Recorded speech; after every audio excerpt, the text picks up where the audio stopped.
Ne sot po marrim pagë 239 euro. Ta njerëz të cilët vërtet gjakun ton po na e marrin me pambuk dal dhe nga dal.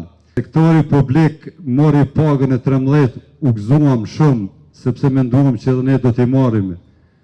Është një padrejtësi të cilën vetëm punëtorët e sektorit privat Kosovës mund të mbajnë mbi barrën e vetë.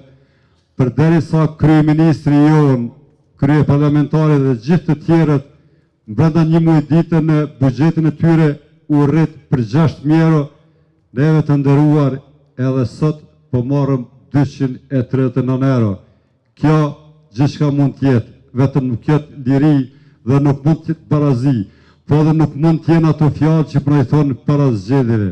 Paramendojnë që nga 120 deputet të Parlamentit të Kosovës, i vetëm një person, Besnik Tahiri, luftoi me çdo forcë, çdo fuqi që dhe ne ta kemi pagën e 13, sepse ne jemi 3 fish më shumë se sa punëtorët e sektorit publik, ne 3 fish e mbushmi buxhetin e sektorit publik, sektorit të shtetit, dhe ne dëmtohemi, ne na kemi prunë një pozitë për ta shtrejë dorën.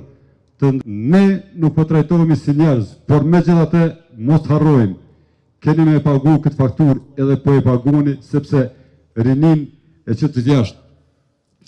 Është shumë normale, nuk ka diçka që kam improvizuar me po. Ju thrasmi të thirrni vetdijes, sepse njerëzit punëtorët shohin. Kam një bindje që të gjithë kemi dhënë llogari, e dhënë sekretar sindikate, po edhe këta njerëz që kemi brenda, andaj është koha e fundit që të kthehemi realitetit. Çdo ditë dëgjojmë raste të vdekjeve. Askush nga institucionet nuk po vepron. Ju e dini, me paga që kemi, mezi ja dalëm nga muaj në muaj. Shpenzimet po rriten çdo ditë, gjërat esenciale, vështirë po përmbushen.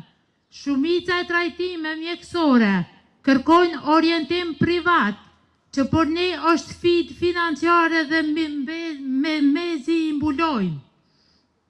Çmimet e ushqimeve janë çdo herë në rritje, e paga tona nuk lëvizin. Qeveri, mos na humbni shpresën për të ndërtuar një të ardhme më të mirë, të paktën që fëmijët tanë mos i motivoni ata të largohen, duke ndërtuar mbi punëtorin e shtypur. Ligje që nuk zbatohen, nuk vlejnë, o drejtësi o s'ka qetësi. Duke u nënvlerësuar, jemi lodhur duke mos u dëgjuar. Zëri ën është zëri i mira punëtorëve që çdo ditë e mbajmë këtë vend në këmbë, por që nuk trajtohem siç e meritojmë. Unë sot nuk flas në emrin tim, në emrin e çdo nënë që punon, nuk i del paga deri në fund të muajit, në emrin e çdo të riu që mendon të largohet nga vendi, sepse nuk shet të ardhmë këtu. Pse mbesim në këtë gjendje, duke u shkelmuar, her nga një pronar kompanie, her nga tjetri.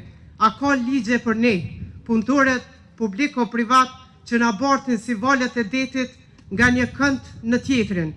Pse këta punëtorë nuk e kanë definuar statusin e tyre?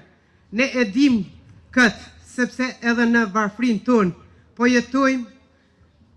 jetoni ju pushtetar, jetën e luksit, derisa juve ju shkon koha e pushtetit duke ndërruar avionet nga një skaj në tjetrin të botës, ne punëtorët e ngrat po shqetësohemi, po na smuret ndonjë familjar e nuk e dim si ta mjekojmë.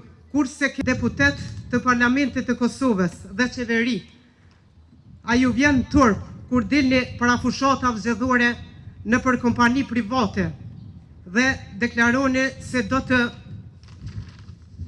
luftoni me mish e me shpirt për punëtorët e sektorit privat, ndërsa në fakt luftoni për veten. Morët pagën e 13 dhe nuk ju dëgjohet zëri se ka diku në skajt të Kosovës një i vafër që s'mund të ngopet buk.